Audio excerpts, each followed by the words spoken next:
बिस्मिल्लाहिर्रहमानिर्रहीम। अस्सलाम वालेकुम स्टूडेंट्स कैसे हैं आप सब लोग? ठीक है। तो स्टूडेंट्स आज का जो हमारा टॉपिक है वो है पॉलीमॉर्फिज्म।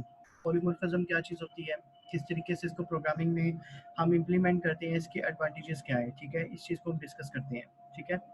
तो पॉलीमॉर्फिज्म की सबसे पहले डॉक्यूमेंटेड फॉर्म की तरफ आते हैं। डॉक्यूमेंटेड फॉर्म में हमें पॉलीमॉर्फिज्म क्या बता रहा है इस चीज़ को हम देखते हैं। ठीक है।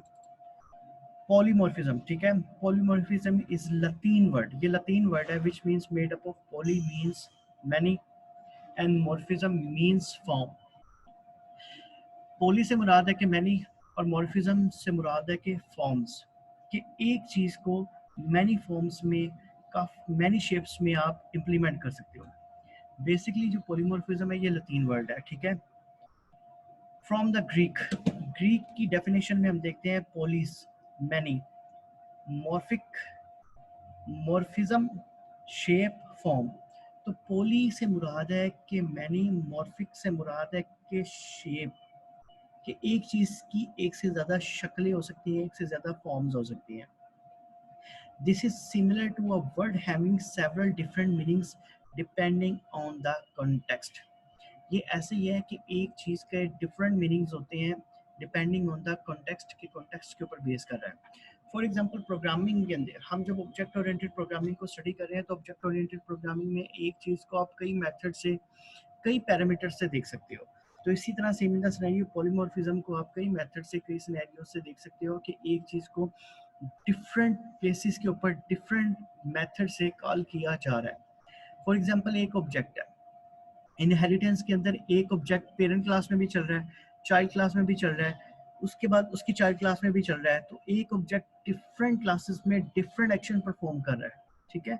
तो पॉलीमॉर्फिज्म का मीन है कि एक चीज डिफरेंट जगहों पे डिफरेंट एक्शन परफॉर्म करेगी, डिफरेंट बिहेवियर शो करेगी। ठीक हो गया। तो ये है पॉलीमॉर्फिज्म की। पॉलीमॉर्फिज्म जो है वो एक चीज डिफरेंट एक्शंस, डिफरेंट जो है वो बिहेवियर शो करती है। ठीक है। यहाँ पे एक डेफिनेशन बताई हुई है, a simple word cut can have different meanings depending where it is used। कि एक वर्ड है कट, इसके कई मीनिंग्स हो सकते हैं। The surgeon, the hair stylist, the actor. अब जो सर्जियन है वो कट को किसी और मीनिंग में ले रहा है।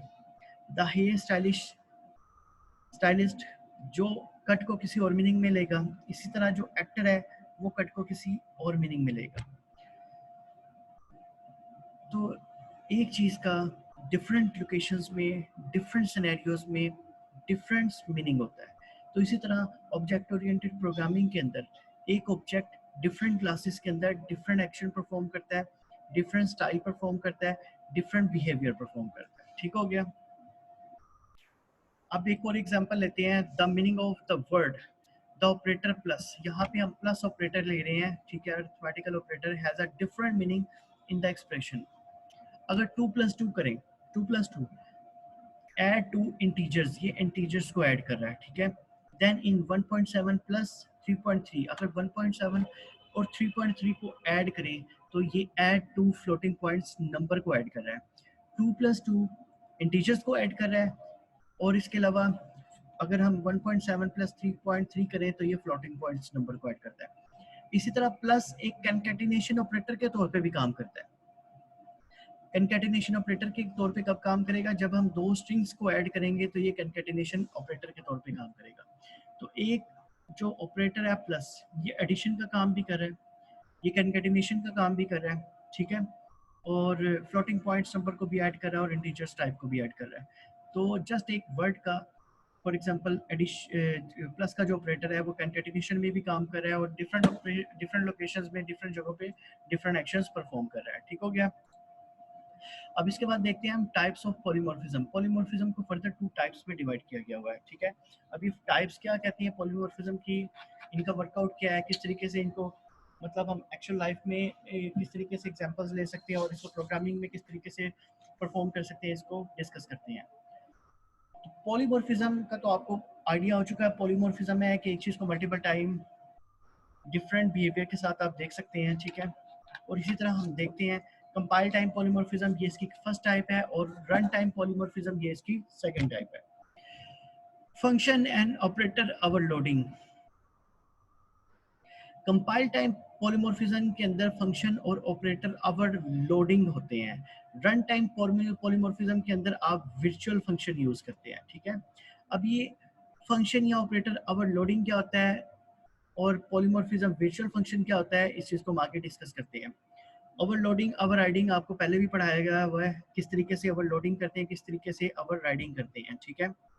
ओवरलोडिंग किस सिनेरियोज में होती है, ओवरराइडिंग किस सिनेरियोज में होती है, ठीक है। ओवरलोडिंग बेसिकली होता है कि टू और more function with the same name and different parameters overloading होता है।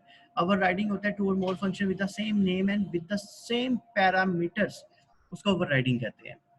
और ओवरराइडिंग जो है वो इनहेरिटेंस में होती है, with in the same class नहीं होती। ये सारी चीज़ें मैंने आपको पहले बताई हुई हैं, थोड़ा सा मैं आपको प्रैक्टिकल करके इसके बारे में डिफाइन कर देता हूँ। हम विजुअल स्टूडियो को स्टार्ट करते हैं और compile time polymorphism, run time polymorphism को करने के लिए किस किस चीज़ों की हमें ज़रूरत पड़ेगी, हम इसको जो इसकी टाइप्स हैं उसको डिस्कस करते हैं। उससे पहले हम थोड़ा ओवरलोडिंग ओवरराइडिंग का कॉन्सेप्ट रिव्यू कर लें। विजुअल स्टूडियो स्टार्ट किया, न्यू प्रोजेक्ट किया, ठीक है, एम्प्टी प्रोजेक्ट किया, पॉलीमॉर्फिज्म, ठीक है, ओके किया। इसके बाद हम देखते हैं कि इसको आगे हमने फर्दर किस तरीके से अकम्प्लिश करना है, इसको चलाना है। तो इसमें सबसे पहले हम जाएंगे व्यूज़ में। व्यूज़ में जाने के बाद हम सोल्यूशन एक्सप्लोरर करेंगे। सोल्यूशन एक्सप्लोरर में यहाँ पर राइट क्लिक करने के बाद एक कंपाइल एडिटर, एक पेज ऐड करेंगे, ठीक है। C plus plus page add किया, उसके बाद उसको ऐड कर दिया, ठीक है, ओके। इसको कंट्रोल प्रेस करके स्क्रॉल करके मैंने जूम कर लिया। अब यहाँ पे मैं सबसे पहले hash include iostream library add करता हूँ। उसके बाद यूजिंग नेम स्पेस एसटीडी, उसके बाद क्लास और उसका क्लास का नेम फॉर एग्जांपल ये मैं डिफाइन करता हूँ। तो यहाँ पे मैं एक फंक्शन बनाता हूँ। सबसे पहले मैं प्राइवेट एक्सेस स्पेसिफाई डिफाइन करता हूँ। यहाँ पे मैं उसको एक डाटा मेंबर डिफाइन करता हूँ। उसके बाद मैं पब्लिक डिफाइन करता हूँ। पब्लिक में मेंबर फंक्शन डिफाइन करता हूँ। यहाँ पे पहले फंक्शन की डाटा टाइप दे दी और उसके बाद मैंने फंक्शन डिफाइन किया। अब यहाँ पे जो है एक फंक्शन के नाम से मैंने डिफाइन कर दिया और इसके मैंने पैरामीटर दे दिया x, ठीक है। अब मैं यहाँ पे एक और फंक्शन डिफाइन करता हूँ इंट फंक्शन और इसको पैरामीटर में दे देता हूँ इंट y, ठीक है। जरा इसके ऊपर फोकस करें, इसके ऊपर फोकस करें। ये दोनों फंक्शंस हैं जिनका नेम सेम है लेकिन पैरामीटर डिफरेंट है। तो ये क्या होगा, फंक्शन अवर लोडिंग के जिनका नेम सेम है लेकिन पैरामीटर डिफरेंट है, इसको हम कहेंगे फंक्शन अवर लोडिंग, ठीक हो गया। इसको जरा मैं आपको डिटेल में दोबारा से डिफाइन करता हूँ कि टू और more function with the same name but parameter different, इसको फंक्शन अवर लोडिंग कहते हैं। ये देखें, ये दो फंक्शंस हैं। एक फंक्शन है ये and second function is one this. ये दोनों फंक्शंस के नेम सेम है लेकिन इनका जो पैरामीटर्स है ये डिफरेंट है, तो इसको कहेंगे हम फंक्शन अवर लोडिंग, ठीक हो गया। अगर मैं इनका पैरामीटर भी सेम रखूं, इनका पैरामीटर भी सेम रखूं, फॉर एग्जांपल यहाँ मैं x ही कर देता हूँ, तो उसके बाद देखते हैं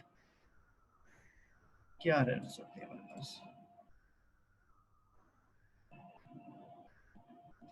ये देखें, वो यहाँ पे कह रहा है मेंबर फंक्शन ऑलरेडी डिफाइंड और डिक्लेयर। वो कह रहा है ये मेंबर फंक्शन ऑलरेडी आपने डिफाइन और डिक्लेयर कर दिया हुआ है, तो हमें क्या करना पड़ेगा, इसका पैरामीटर चेंज करना पड़ेगा। यहाँ पे जस्ट फ्लोट भी कर सकते हैं आप, फ्लोट वाई कर दें।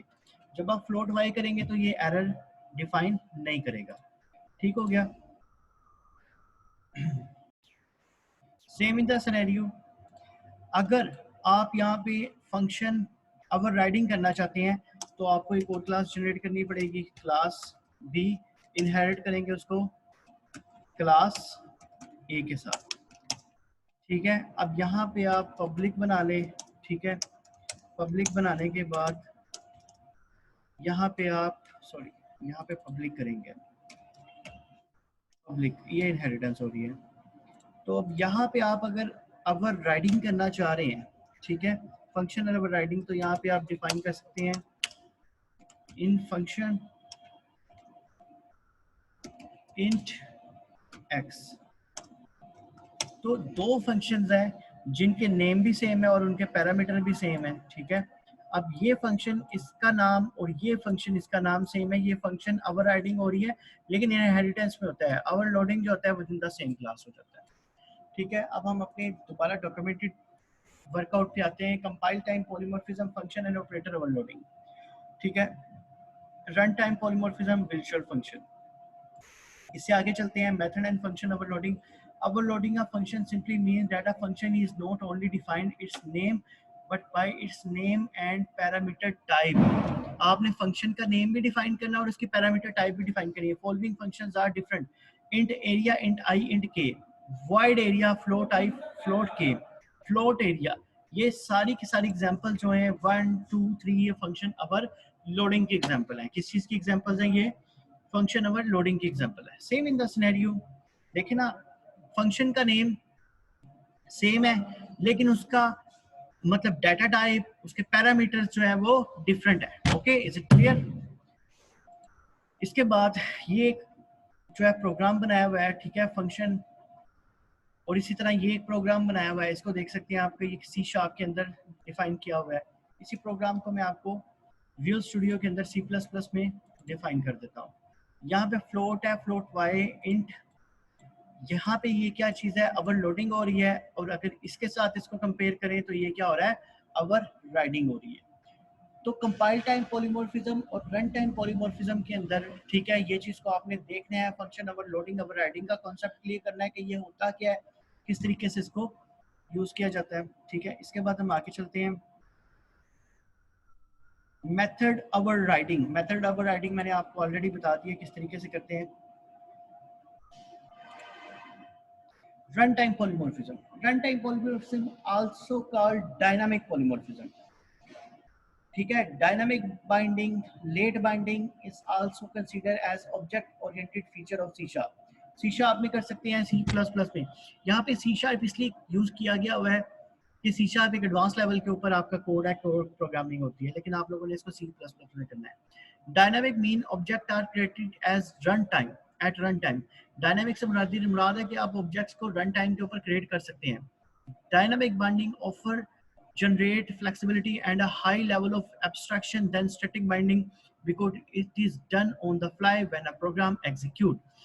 Dynamic binding जो है ज़्यादा flexible है, ठीक है, ज़्यादा एक accurate level के ऊपर, high level के ऊपर abstraction provide करती है, क्योंकि रन टाइम के ऊपर भी प्रोग्राम्स के वेरिएबल्स को फाइल कर सकती है, उसको एवेल्यूएट कर सकती है, चेंज कर सकती है। Static typing and dynamic binding.